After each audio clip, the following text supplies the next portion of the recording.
Aujourd'hui, Christine Le Cerf et Jean-Claude Loiseau nous présentent un écrivain, poète, philosophe incontournable, Paul Valéry, 1871-1945.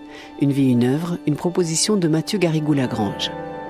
Valéry est né à Sète, ville qu'il immortalisera avec son célèbre poème « Le cimetière marin », dans lequel, souvenez-vous, il comparait la mer à un toit tranquille où marchent les colombes, entre les pins palpitent, entre les tombes.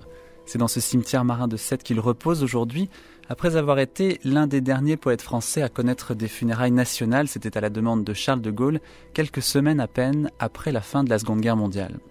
Parce qu'il multipliait les discours, préfaces et oraisons funèbres, l'auteur de Monsieur Test était raillé de son vivant comme le bossuet de la Troisième République. Aujourd'hui encore, il demeure prisonnier d'une image d'homme de lettres en faux col, froid, intellectualiste et mondain.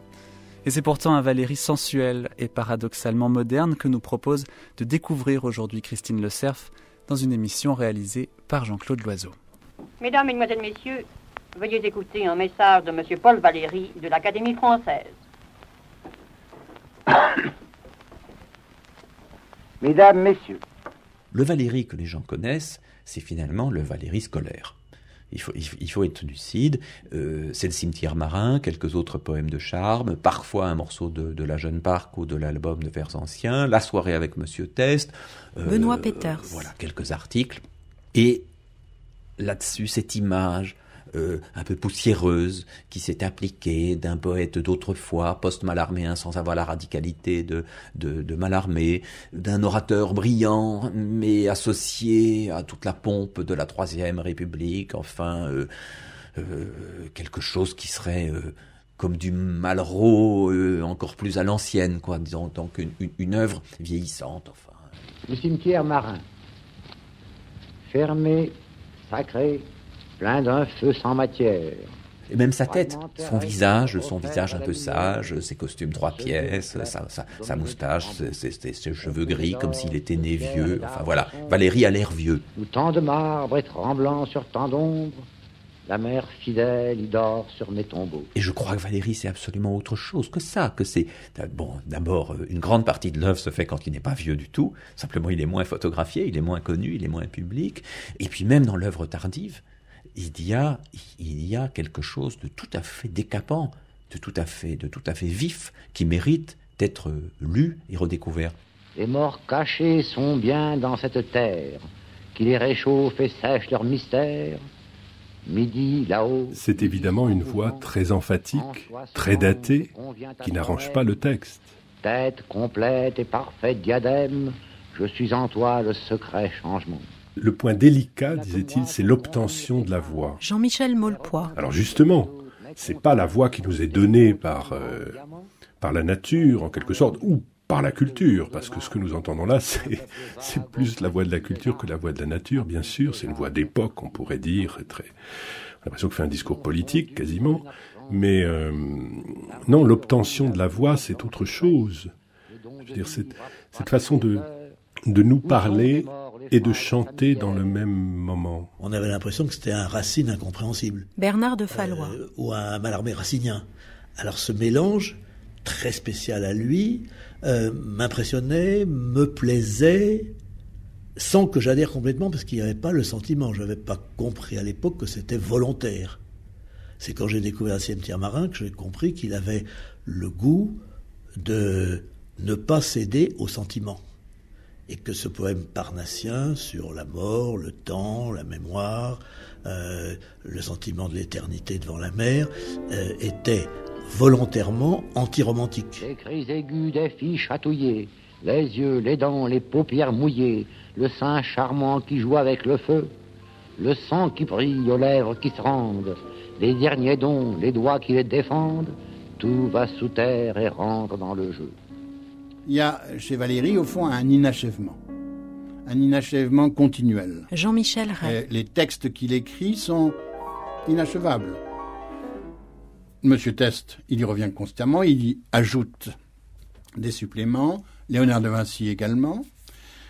Aucun texte, aucun grand texte en tout cas, je parle des textes en prose, n'arrive à se fermer sur lui-même.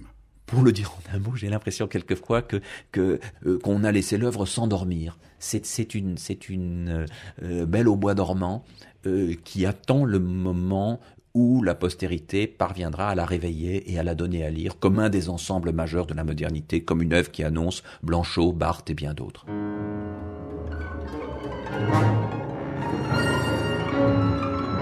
Paul Valéry, sans faux col. Peut-être ne laissera-t-il qu'un amas informe de fragments aperçus, de douleurs brisées contre le monde, d'années vécues dans une minute, de constructions inachevées et glacées, immense labeur pris dans un coup d'œil et mort. Mais toutes ces ruines ont une certaine rose.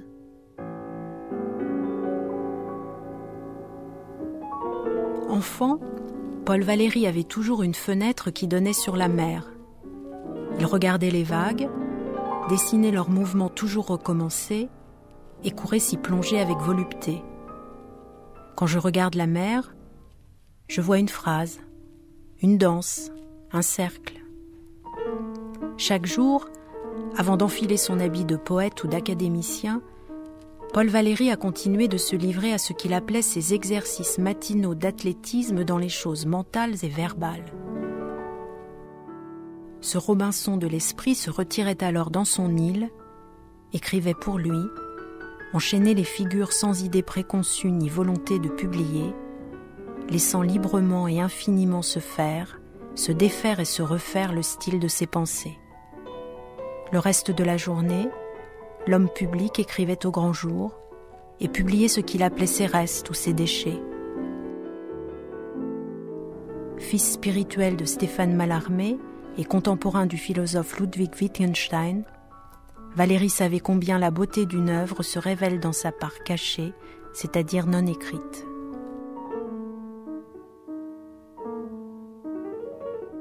Si on voulait penser à Valéry comme figure cinématographique ou comme incarnation visuelle, il faudrait ne pas oublier la cigarette, la façon de rouler nerveusement ces cigarettes, le besoin compulsif du tabac directement lié à la pensée et à la production écrite, le café. Benoît Peters. Le café dont il dit dans l'idée fixe « j'en vis ».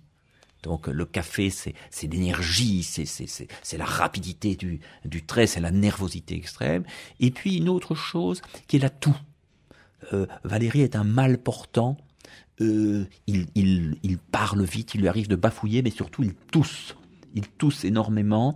Et donc ces trois dimensions, je crois, campent le personnage. Alors à côté de ça, je crois qu'une dimension qu'il ne faut jamais oublier chez Valéry et qu'on associe peu à lui, c'est le manque.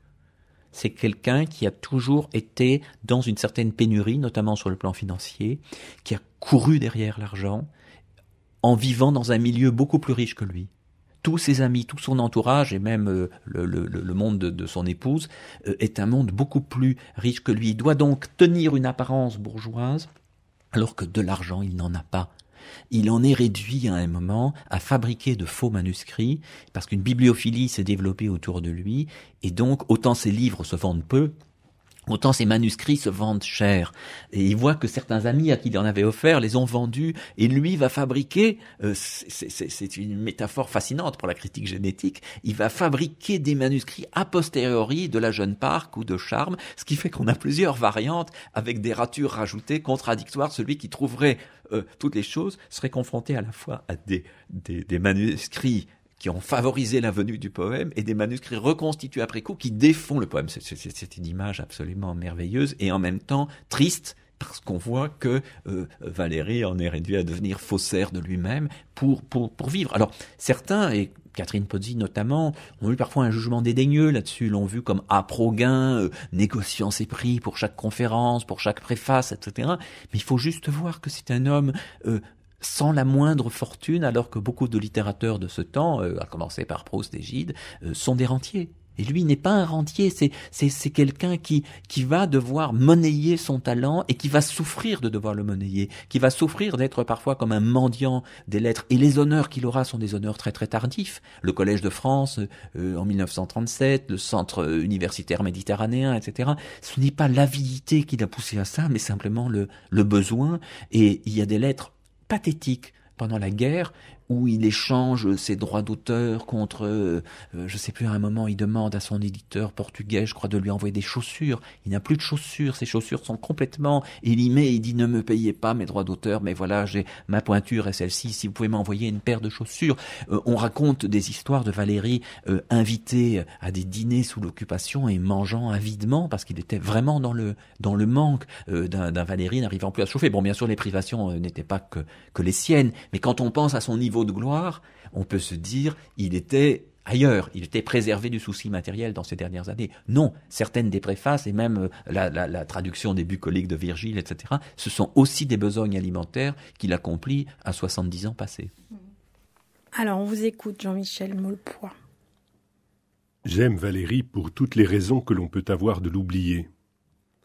Pour sa magnifique tenue, son allure de corps et de langue, du bout des vers au bout des ongles, homme de lettres vieillot avec bague et cravate, comme vêtu de sa tâche et de la noble idée qu'il s'en fait. Pour sa façon de dire adieu au poème, en y mettant les formes, pour son goût de l'appareillage et des étranges combinaisons, des liaisons et des tissages, grappes d'images et groupes de pensées, assemblés pour le plaisir double des sens et de l'intelligence. J'aime, en ce disparu lointain, un contemporain capital qui poursuit le combat.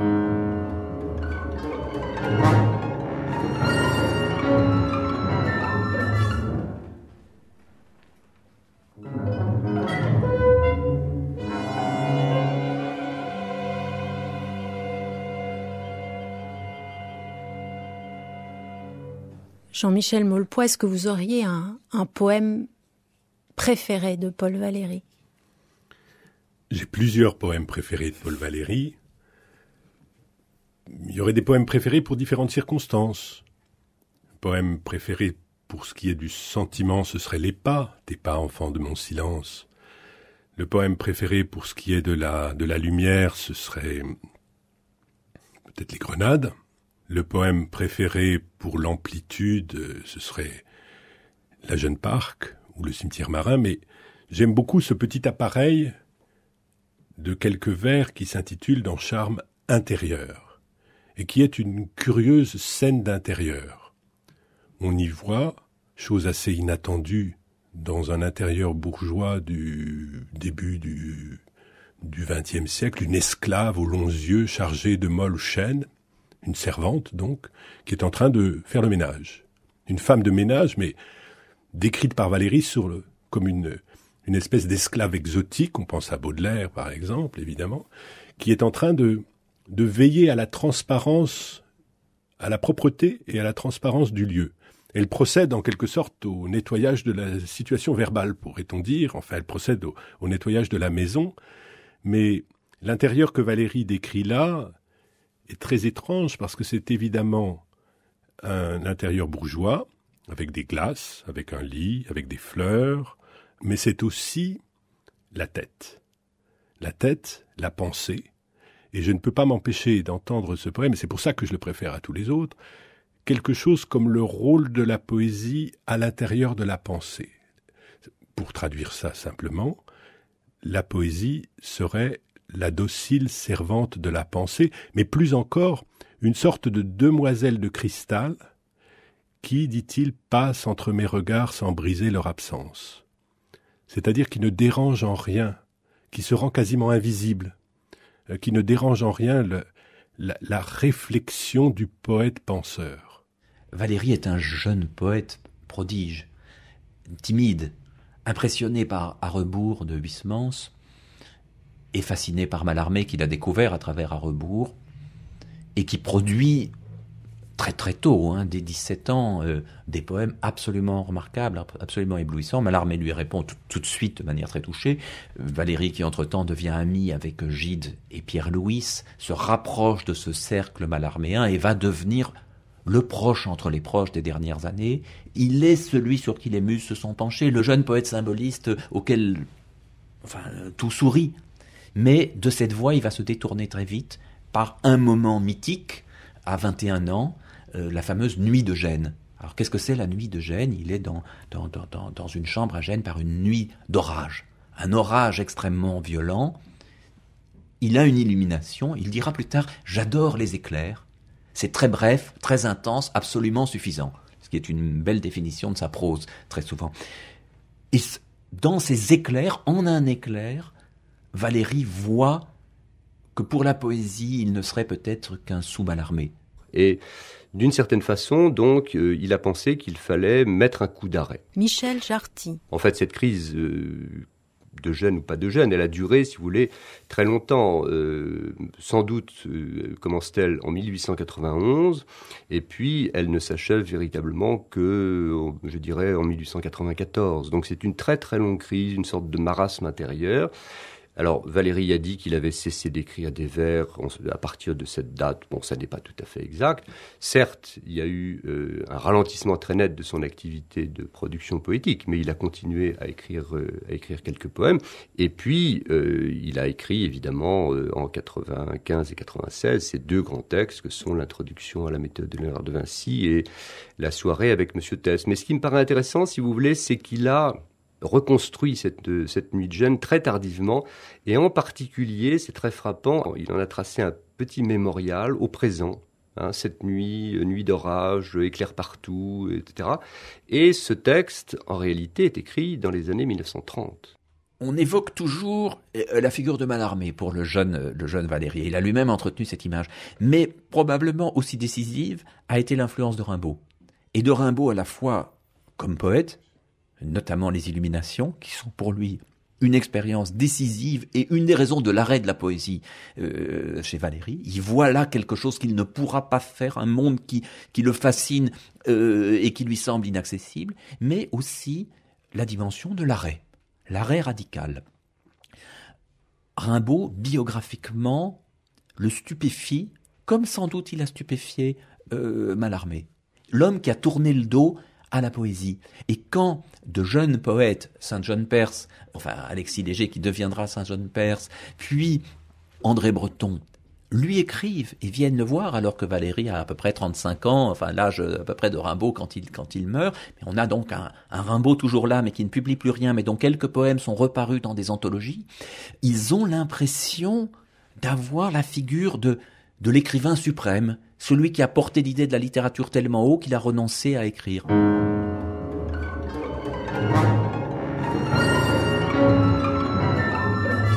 Je crois qu'il va jusqu'à vendre son exemplaire des Fleurs du Mal de Baudelaire, ce qui est un geste rude et éminemment symbolique.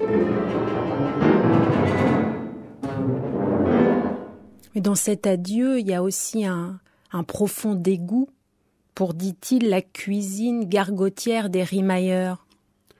Voilà, la cuisine des rimailleurs, j'entends presque aussi René Char dans cette formule, dans un texte dont je n'ai plus en mémoire le détail, mais qui s'intitule « Tu as bien fait de partir Arthur Rimbaud et d'opposer un dos maçonné au poète de Paris qu'il définit lui aussi avec des formules comme ça de ce type. » Mais peut-être y a-t-il au plus fort de la poésie une obligation de tourner le dos à la poésie. Et la poésie s'écrit en partie contre elle-même.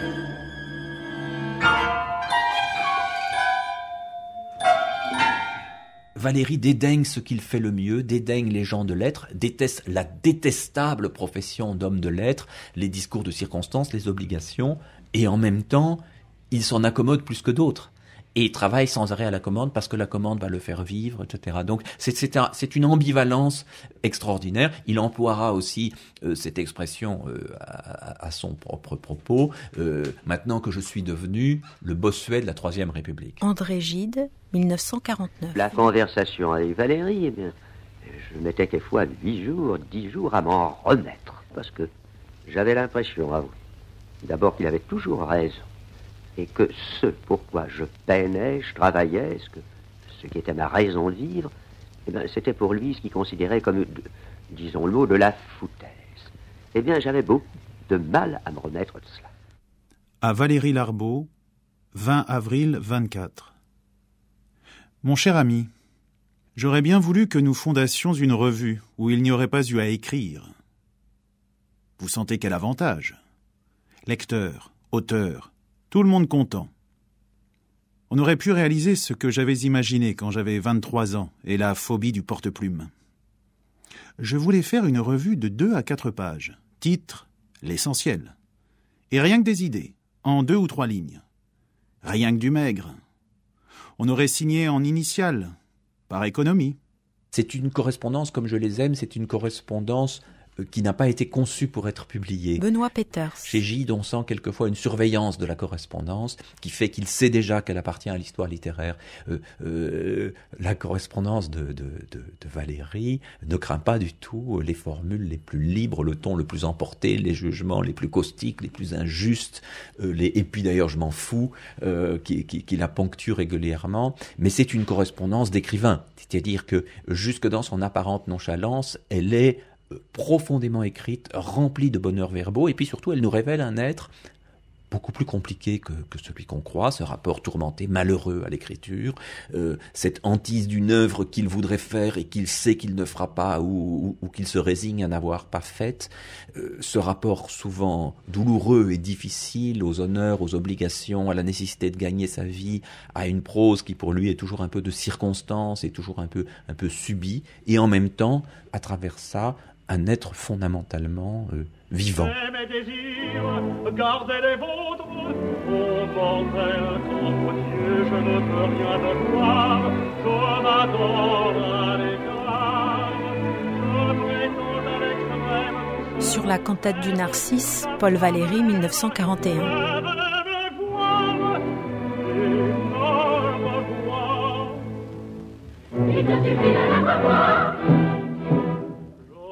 Maître, pourriez-vous nous dire quelques mots au sujet de la pièce que vous faites représenter au studio des Champs-Élysées?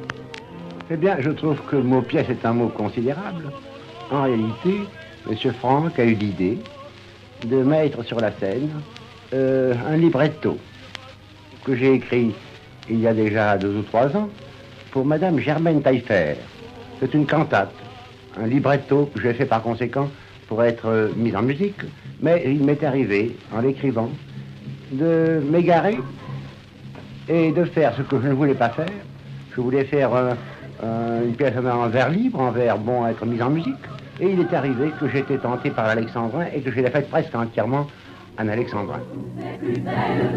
Valéry dit aussi ailleurs, je crois, qu'il a peut-être pris goût à la poésie en entendant très tôt dans son enfance une voix de contralto profondément émouvant, ou émouvante. Il y aurait ce lointain modèle très en amont de son écriture qui serait une voix qui chante, une voix de femme qui chante.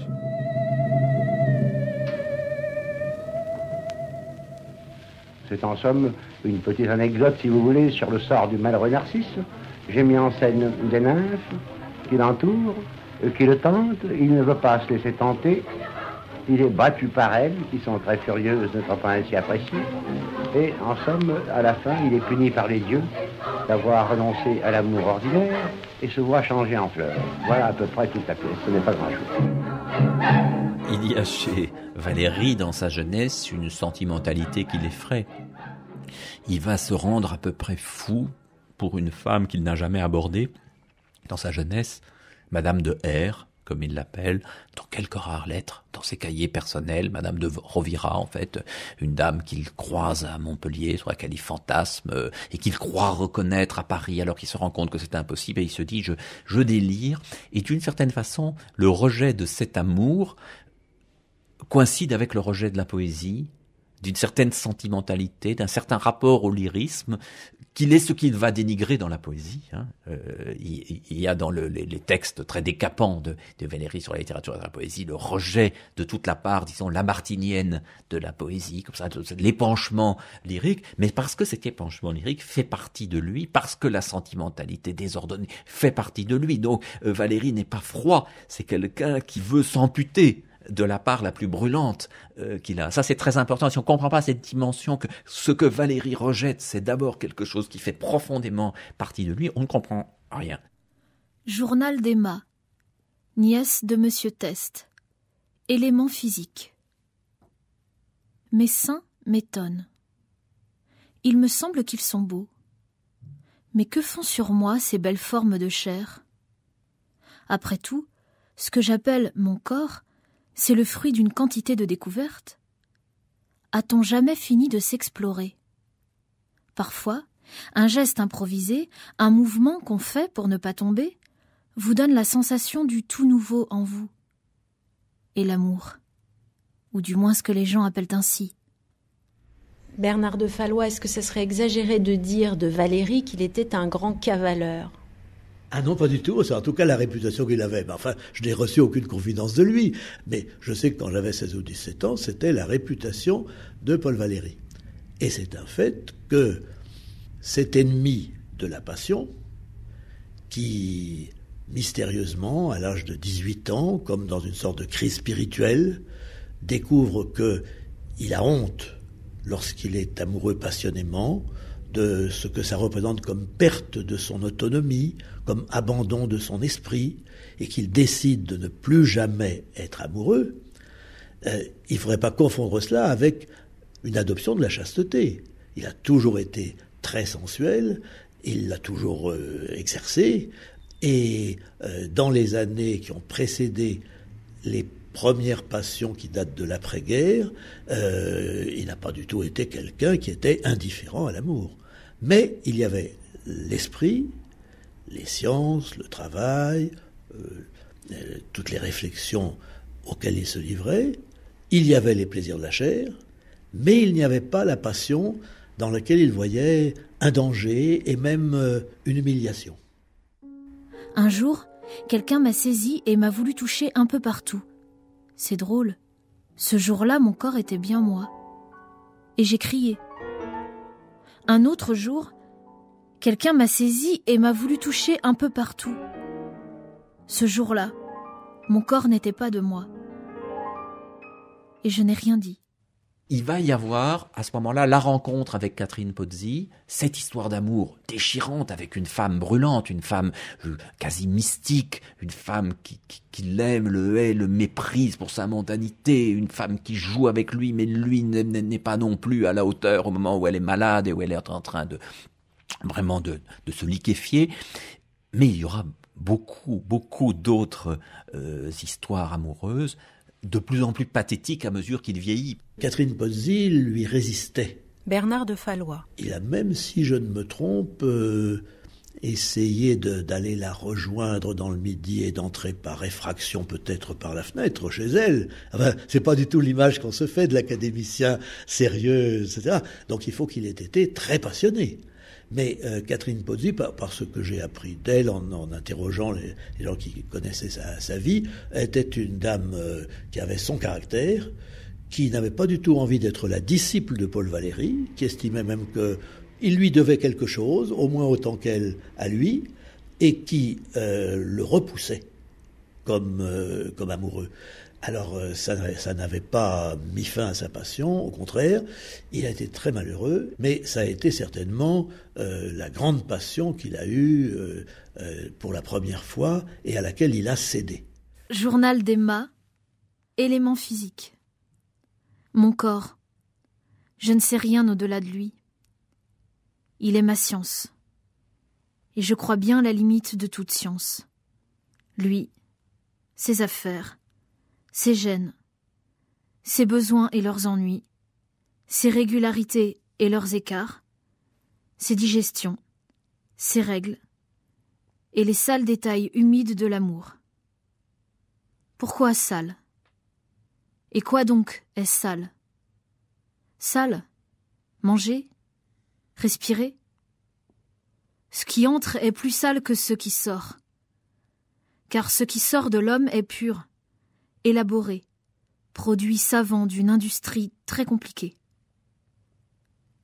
Ô corps inglorieux, quelques saints auraient dû aimer ta fiente.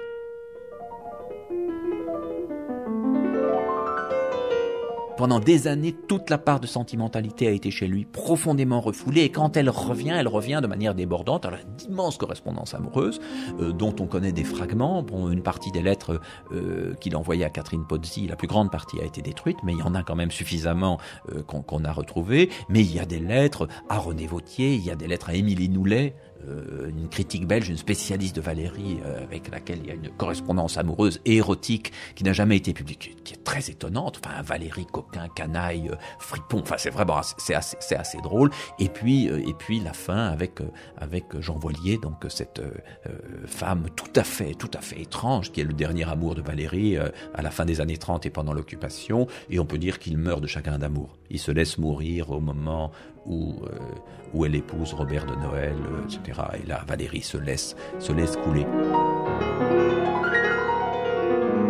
Jean Voilier, c'est autre chose.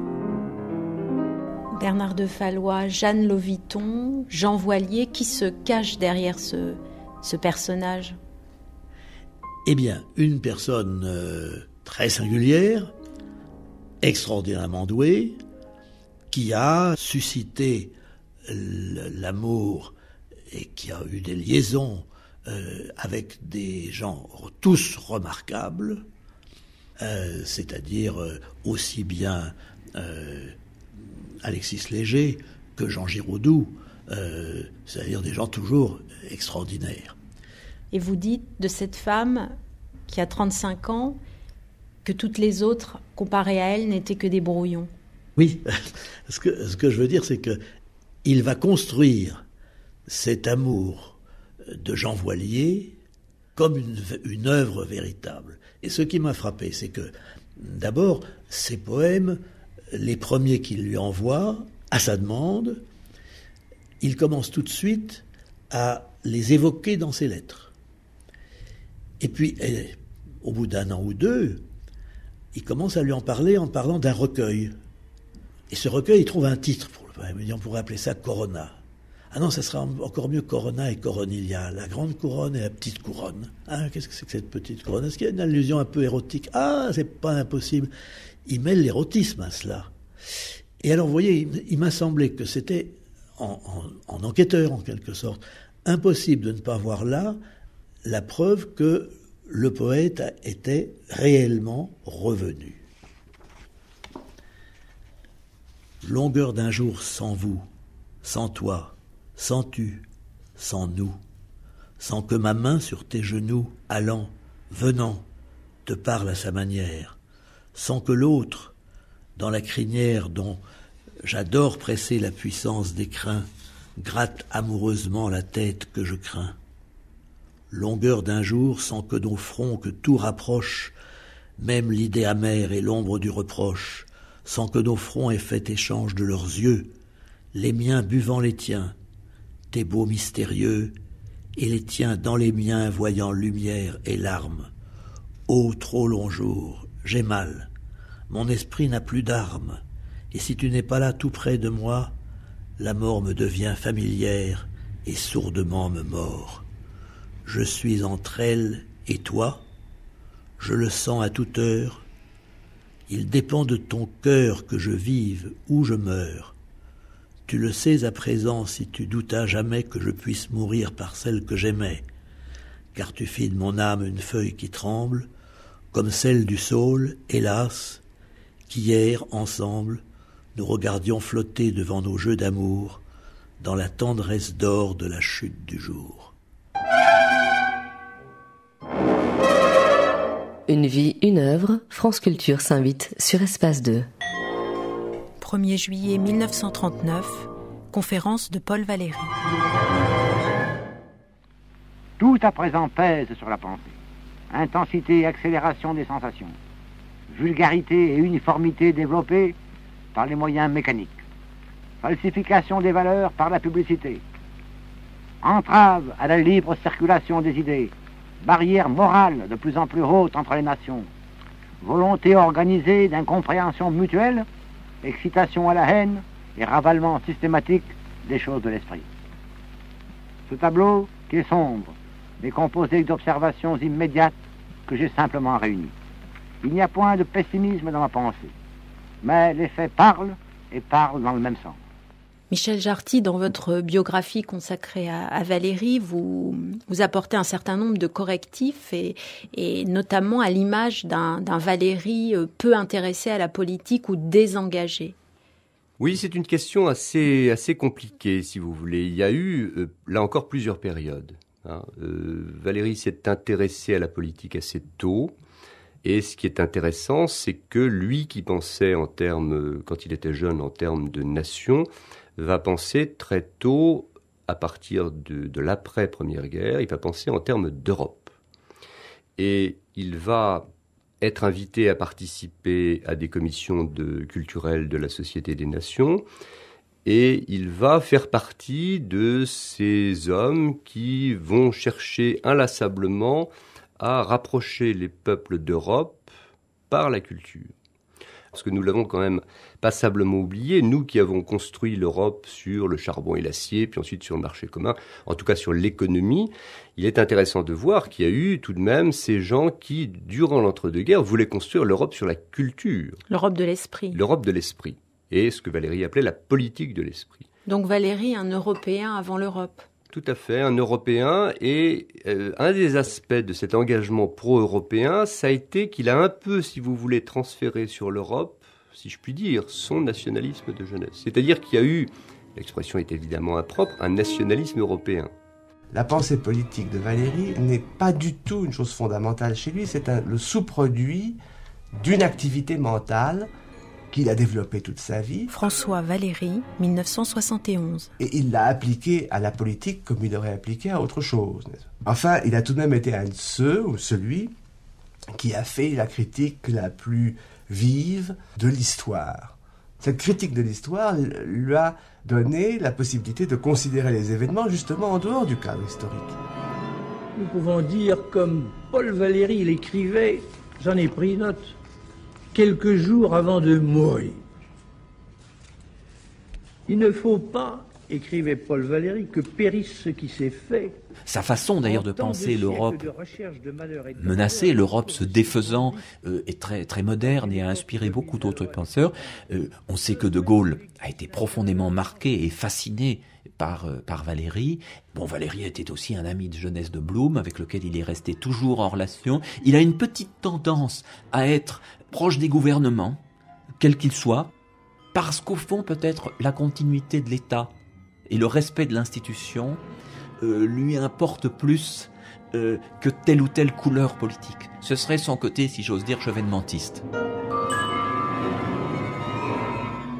Traduit-il dans ses derniers écrits cette impression d'espérance, ce sentiment d'espérance qui est arrivé à tous les Français à la fin de la guerre?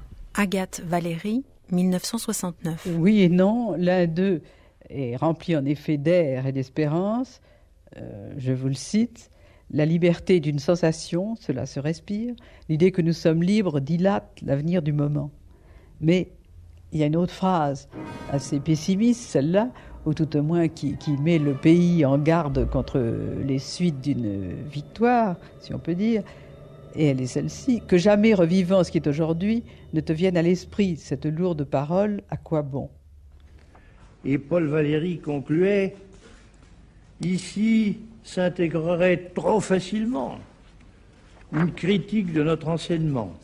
Ah, qu'est-ce qu'il aurait dit de notre prêtre s'il avait vécu assez pour lire tout ce que tant et tant de nos journaux ont publié à l'occasion de la visite que le général de Gaulle a faite aux Français du Canada.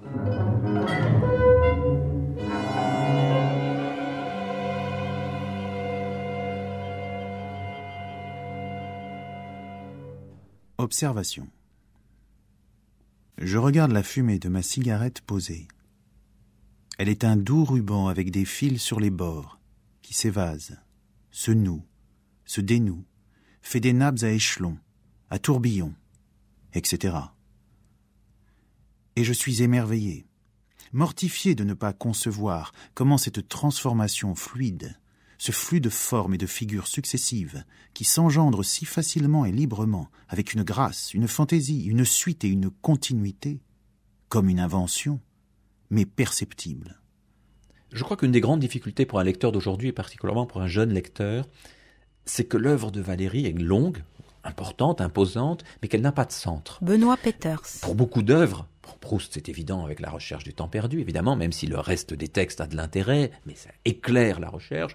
Pour Claudel, il y a quelques pièces majeures qui ont été représentées, qui sont devenues le cœur de l'œuvre. Pour Valéry, sorti de quelques poèmes et de Monsieur Teste et peut-être de l'introduction à Léonard de Vinci, on ne sait plus trop où aller. Écrire, pour se connaître, et voilà tout. Alors quelle serait une journée de Paul Valéry ? On le sait, ça fait partie de sa légende, Valéry se lève très tôt, entre 4h et 5h du matin. Et pendant 3 heures ou 4 heures, il travaille pour lui, au cahier. C'est une œuvre qui s'écrit à peine. Les cahiers, c'est la notation, c'est le travail de l'esprit, et on peut dire quasiment que ce qui se dépose sur la page, c'est un dépôt de pensée pour lui, c'est une trace. Il n'y a pas de souci de lisibilité. Et quand Valéry prend son petit déjeuner, quand il commence à se socialiser, quand le monde autour de lui se réveille, sa femme, les enfants, etc. Parce que s'il se lève si tôt, c'est aussi parce qu'il vit dans un petit appartement où il n'a pas de pièce à lui, il n'a pas un moment à lui, sauf ce moment avant le réveil des autres. Puis commence donc une deuxième journée sociale qui, pendant un temps, sera d'une grande tristesse, c'est une grande morosité, puisque Valéry va être rédacteur au ministère de la Guerre, puis travailler auprès d'un vieillard semi-sénile, Édouard Lebet, à qui fait la lecture des journaux et des sermons de Bossuet ou Bourdaloue, pendant que ce vieil homme s'endort.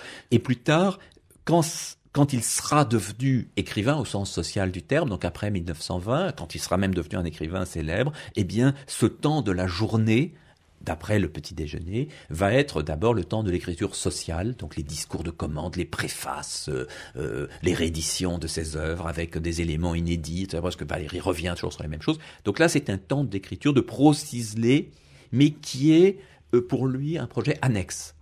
Et le Valéry de la fin de journée, c'est un Valéry mondain, un Valéry qui socialise, qui a fait ce qu'il avait à faire et qui donc, dès 2 ou 3 heures de l'après-midi, se dit, mais voilà, maintenant je peux me donner au monde puisque ma journée de travail est largement faite, doublement faite, la journée pour moi et la journée pour l'écriture. Valéry ensuite se couche tôt, généralement.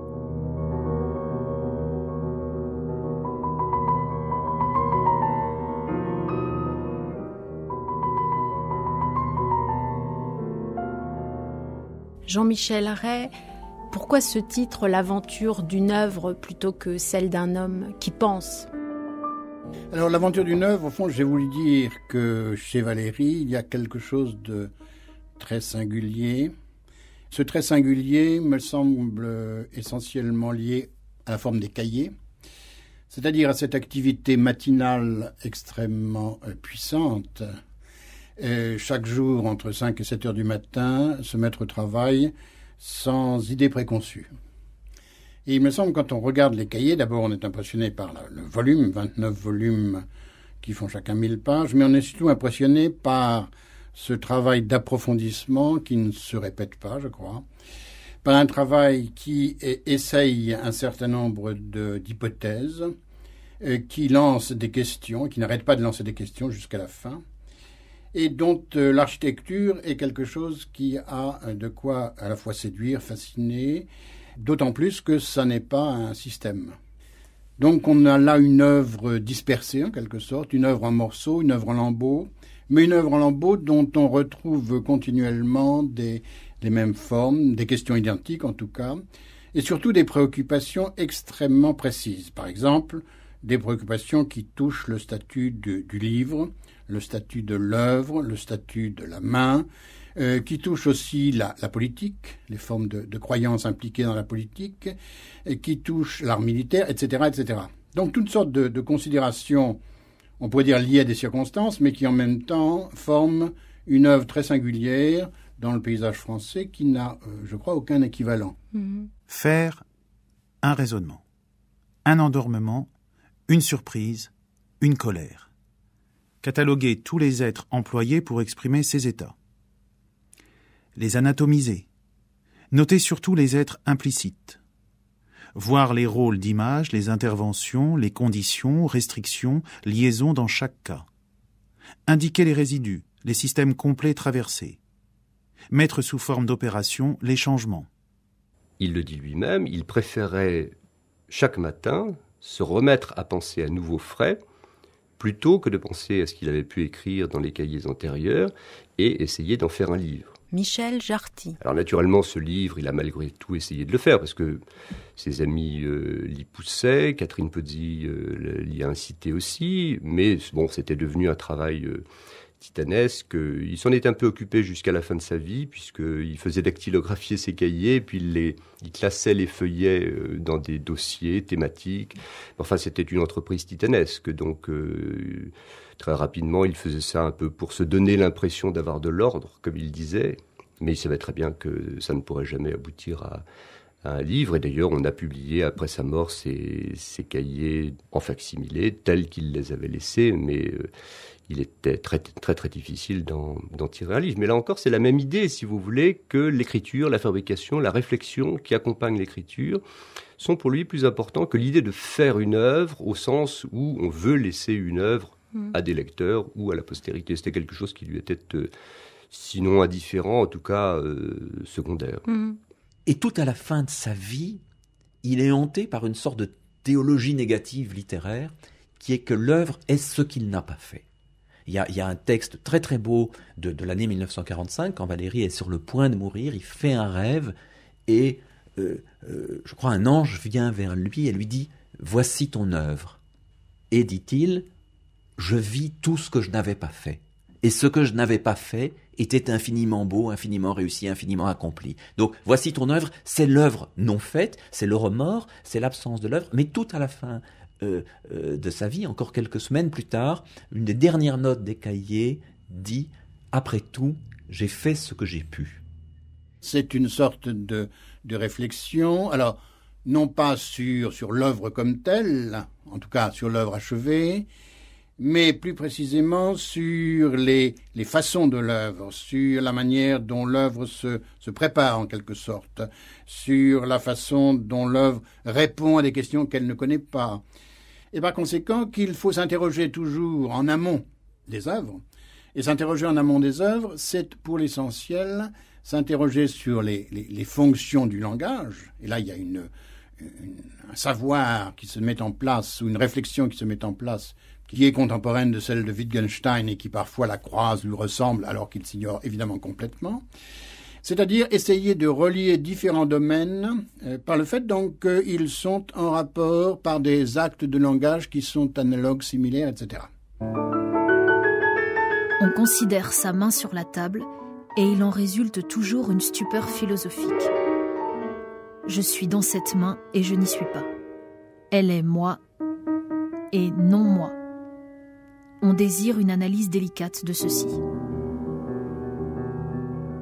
Ne pas vouloir l'œuvre, c'est laisser advenir, au fond, des restes, des déchets, des résidus, et dit même des excréments, au fond. Laisser advenir tout ça, de manière à ce que, au fond, eh bien, on voit ensuite si l'œuvre est possible, ou s'il en résulte quelque chose. Pour Léonard de Vinci, théorie des brouillons, préparation, chose mauvaise, chose fixée sans devoir l'être, crible. Il rêve au fond d'une sorte d'œuvre à la Léonard de Vinci, c'est le modèle qui le hante, de capacité de tout comprendre, de tout saisir. Pendant longtemps, l'objet littéraire n'est qu'un objet parmi d'autres. Ce qui l'intéresse, c'est le rêve, c'est l'attention, c'est la conscience, c'est le langage, c'est le rapport entre l'esprit et le monde. Et quelquefois des questions de science exacte, même si ses compétences dans le domaine sont moins grandes qu'il n'en rêvait. Mais c'est un des rares écrivains de ce temps qui considère la question de la science et la question des mathématiques comme cruciales.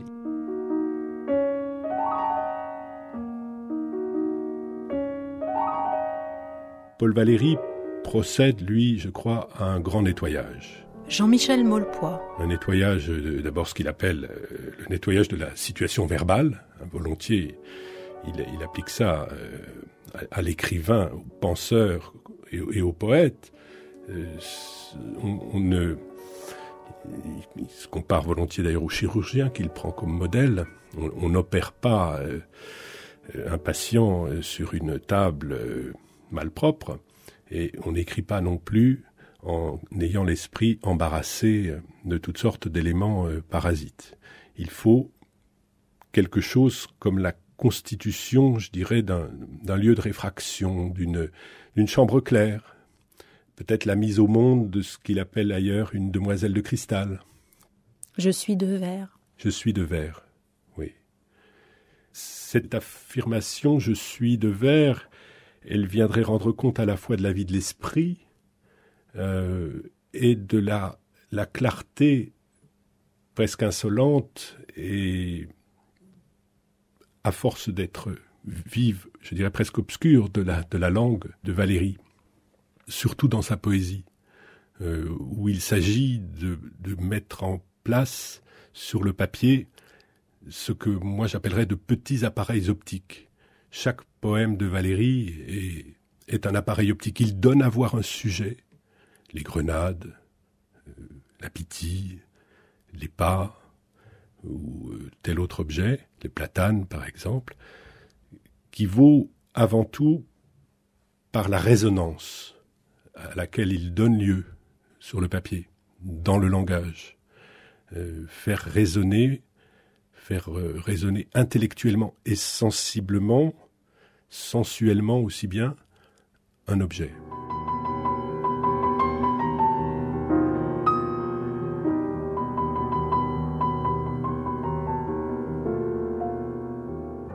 En regardant la mer, le mur, je vois une phrase, une danse, un cercle.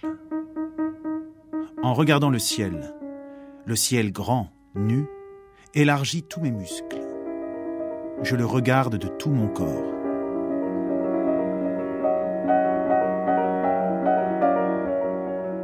On a l'impression que Valéry travaille d'ailleurs à partir de sujets qui sont un peu comme des figures imposées, qu'il s'impose à lui-même, mais qu'il ne choisit pas par hasard, parce que ce sont chaque fois des objets de pensée, des objets qui ont des valeurs d'allégorie aussi de la vie intellectuelle ou de l'existence. C'est-à-dire ?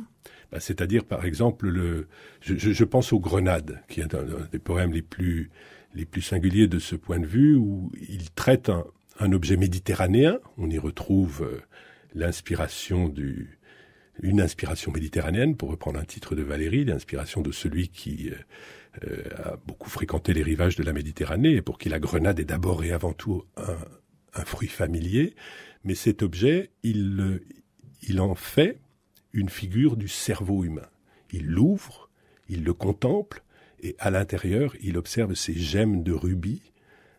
Voilà, c'est toute cette merveille de l'objet. C'est ce qui le rend assez proche, paradoxalement, d'un Francis Ponge. Tout à fait. Il ouvre par là même peut-être la voie à ce que fera plus tard Francis Ponge.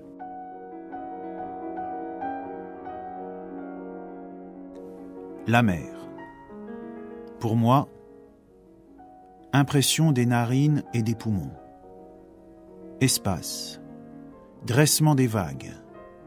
Boisson aérienne. Grandeur. Odeur immense et hérissée. Arbre odorant et gros. Aéré. Air hérissé. La mer. Pour moi, impression des narines et des poumons. Espace. Dressement des vagues. Boisson aérienne. Grandeur. Odeur immense et hérissée. Arbre odorant et gros. Aéré. Air hérissé.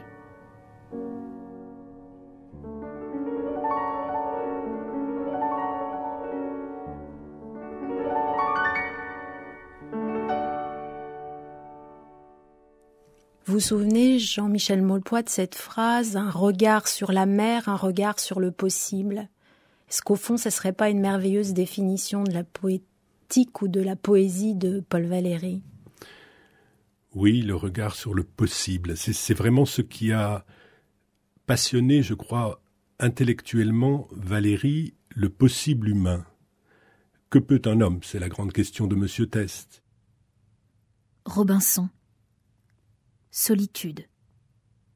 Création du loisir. Conservation. Temps vide. Ornement.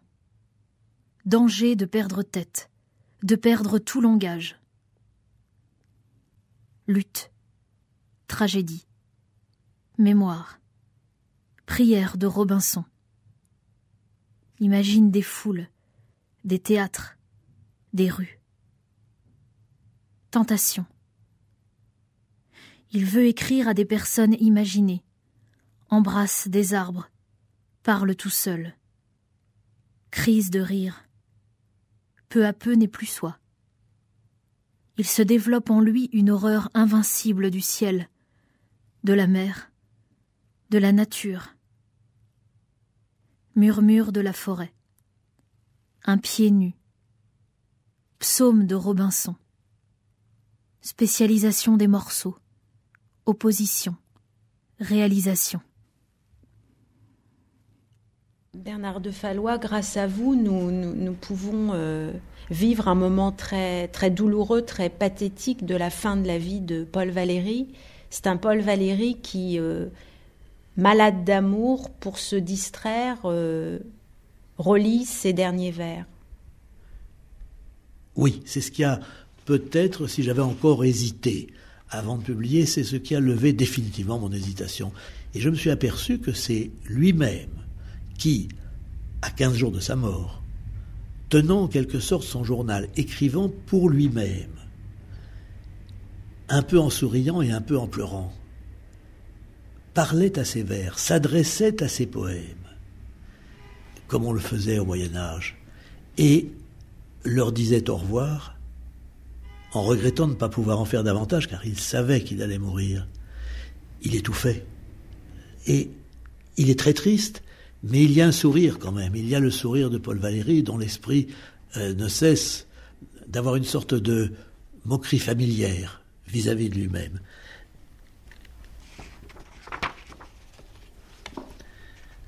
Polydore, front beau de chevelure drue, passons. Comment vivre sans vous, moments puissants et chers? Et à qui? Pour qui ces vers? Tes yeux me sont au cœur des pierres enchâssées.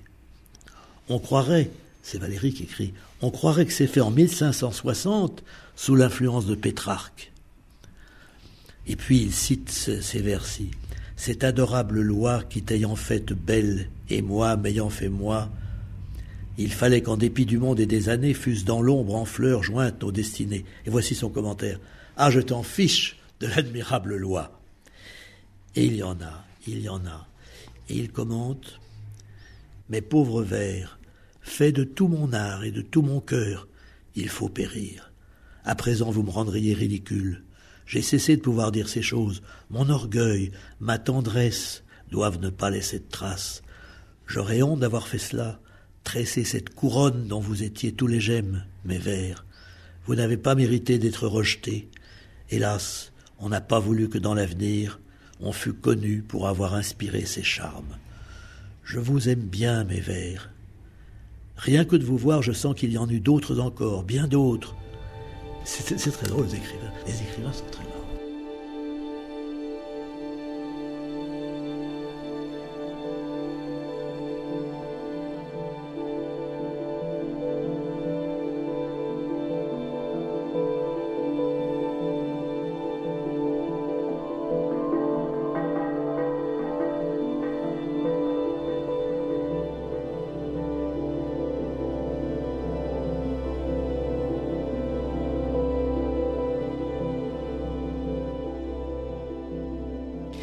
C'était Paul Valéry sans faux col, 1871-1945, avec l'éditeur Bernard de Fallois, les biographes Michel Jarty et Benoît Peters, le poète Jean-Michel Maulepoix et l'écrivain Jean-Michel Ray, texte lu par Sophie Merceron et Yves Arcet.